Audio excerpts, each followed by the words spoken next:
Durante a Segunda Guerra Mundial, a guerra mecanizada alcançou uma escala sem precedentes. Nos campos da Europa, os carros de combate tornaram-se uma peça decisiva nos confrontos, onde a coordenação, a experiência e a tomada de decisões sob pressão podiam fazer a diferença entre avançar ou ser neutralizado. Nesse contexto surgiram figuras que, com o tempo, seriam lembradas pelo seu papel nesse tipo de operações. Um dos nomes que aparece com frequência ao falar de comandantes de tanques alemães é o de Michael Wittmann.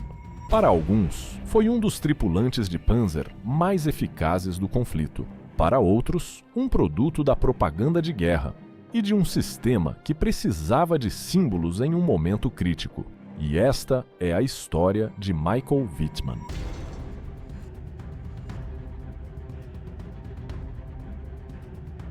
Michael Wittmann nasceu em 22 de abril de 1914, na Baviera, no seio de uma família rural de recursos modestos. Sua infância e adolescência decorreram em uma Alemanha profundamente marcada pelas consequências da Primeira Guerra Mundial.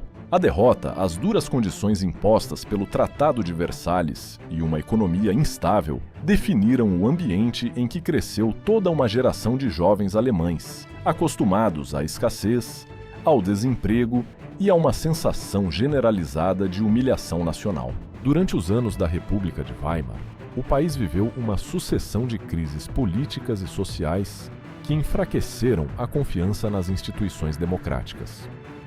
Para muitos jovens, o exército representava não apenas uma saída profissional, mas também um caminho para a estabilidade, disciplina e ascensão social, em um contexto de incerteza permanente. Em 1934, Wittmann ingressou no exército alemão. Pouco depois, integrou-se a uma organização estreitamente ligada ao novo regime, onde a formação militar era acompanhada por uma intensa instrução ideológica. Nessa fase, recebeu treinamento básico em disciplina, manejo de armamento e táticas de infantaria, além de participar de tarefas de reconhecimento e apoio. Seus primeiros anos não foram marcados por feitos particularmente destacados. Wittmann foi essencialmente mais um soldado dentro de uma estrutura militar em rápida expansão. No entanto, o processo de modernização do exército alemão e a crescente importância das unidades mecanizadas abriram novas oportunidades. Ao ser designado para forças blindadas, começou a formar-se como tripulante de veículos acorazados, um campo que exigia conhecimentos técnicos, coordenação de equipe e capacidade de atuar sob pressão. A chegada da guerra acelerou esse processo. Em um conflito que favorecia a rápida promoção daqueles que demonstravam eficácia e adaptação ao combate moderno, Wittmann encontrou o ambiente em que sua carreira começaria a ganhar impulso. Não por carisma ou liderança excepcional nessa fase inicial, mas por sua crescente familiaridade com a guerra blindada e sua capacidade de operar dentro de um sistema altamente exigente. Wittmann participou das campanhas iniciais da guerra na Europa Ocidental, mas foi na Frente Oriental onde sua experiência se intensificou. A invasão da União Soviética em 1941 abriu um cenário completamente diferente. Vastos territórios, climas extremos e confrontos de grande escala. Nesse contexto, Wittmann serviu inicialmente como artilheiro e depois como comandante de tanques. Atuava em um ambiente onde a sobrevivência dependia tanto do conhecimento técnico do veículo quanto da coordenação com a tripulação. Durante esses anos, começou a acumular um número elevado de veículos inimigos destruídos. Esses números, embora difíceis de verificar com precisão, foram rapidamente utilizados pela propaganda alemã para construir narrativas de eficácia e superioridade técnica. O verdadeiro ponto de virada na carreira de Michael Wittmann ocorreu com sua designação para o Panzer Tiger I, um carro pesado concebido para recuperar a superioridade no campo de batalha, frente aos blindados inimigos. Introduzido em 1942, O Tiger destacava-se por sua blindagem frontal e lateral, bem como por um canhão de grande calibre capaz de perfurar, a longa distância, a maioria dos carros inimigos da época. No entanto, também era um veículo complexo, caro de manter e com importantes limitações mecânicas. Nesse contexto, Wittmann demonstrou uma capacidade notável de explorar as vantagens do Tiger em situações específicas. Sua forma de operar priorizava o uso do terreno, a escolha cuidadosa de posições e o aproveitamento do alcance e da precisão do canhão. Essas decisões táticas, somadas à experiência adquirida na Frente Oriental, permitiram-lhe obter resultados destacados em combates pontuais, especialmente em cenários defensivos ou de emboscada. É importante destacar que o desempenho do Tiger não dependia apenas de seu comandante. A coordenação com o motorista, o artilheiro e o restante da tripulação era essencial, assim como o apoio de infantaria, reconhecimento e logística. Sem esses elementos, até mesmo um carro tecnicamente superior podia ser neutralizado em poucas horas. À medida que a situação militar da Alemanha começava a se deteriorar, o aparato de propaganda do regime intensificou a busca por figuras capazes de sustentar a moral interna. Wittmann foi então elevado à condição de símbolo, apresentado como um exemplo de profissionalismo e eficácia técnica.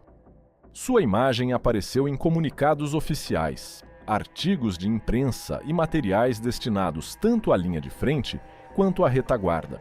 No entanto, essa construção do mito ocorreu dentro de uma narrativa cuidadosamente controlada. A figura de Wittmann deixou de ser apenas a de um comandante de tanques, para se tornar uma ferramenta narrativa a serviço de um regime que precisava de heróis em uma guerra cada vez mais difícil de sustentar. O episódio mais conhecido associado a Michael Wittmann ocorreu em junho de 1944, no contexto da Campanha da Normandia, iniciada após o desembarque aliado no norte da França. Naqueles dias, as forças alemãs tentavam conter o avanço inimigo, enquanto reorganizavam unidades muito desgastadas e com recursos limitados. Nos arredores da localidade de Villers-Bocage, Wittmann encontrou uma coluna britânica que avançava de forma relativamente exposta, sem cobertura aérea constante e com reconhecimento prévio insuficiente. A situação oferecia uma oportunidade tática clara, especialmente para um carro pesado como o Tiger, projetado para aproveitar o alcance e o poder de fogo em combates diretos. Wittmann decidiu agir imediatamente, iniciando uma ação ofensiva que resultou na destruição ou inutilização de vários veículos inimigos em um curto intervalo de tempo. O fator surpresa, a disposição da coluna e o uso do terreno desempenharam um papel fundamental no desenrolar dos acontecimentos. Esse episódio foi rapidamente amplificado pela propaganda alemã, que o apresentou como uma façanha individual excepcional. No entanto, estudos posteriores e os testemunhos disponíveis revelam uma realidade mais complexa. Aos erros táticos aliados somaram-se problemas de coordenação, limitações nas comunicações e a ausência de apoio imediato, fatores que influenciaram decisivamente o resultado. Embora a ação em Villers-Bocage tenha tido impacto tático local e tenha obrigado os britânicos a reconsiderar temporariamente seu avanço na região, não alterou o curso geral da campanha da Normandia, que continuou avançando a favor dos aliados. Michael Wittmann morreu em 8 de agosto de 1944, durante combates na Normandia. Seu carro foi atingido e ficou fora de combate, provocando a morte de toda a tripulação. Durante décadas, houve debate sobre quem foi responsável pela ação que o eliminou, reflexo do valor simbólico que sua figura havia adquirido. Hoje aceita-se que foi o resultado de uma ação aliada coordenada, sem um caráter excepcional. Sua morte foi utilizada pela propaganda alemã como mais um elemento de sacrifício e resistência, embora, naquele momento, a situação militar já fosse irreversível. Michael Wittmann foi um comandante de tanques com experiência e habilidade técnica, mas também um produto de seu tempo e de um sistema que precisava de símbolos em meio à derrota. Sua figura foi ampliada, reinterpretada e, em alguns casos, idealizada.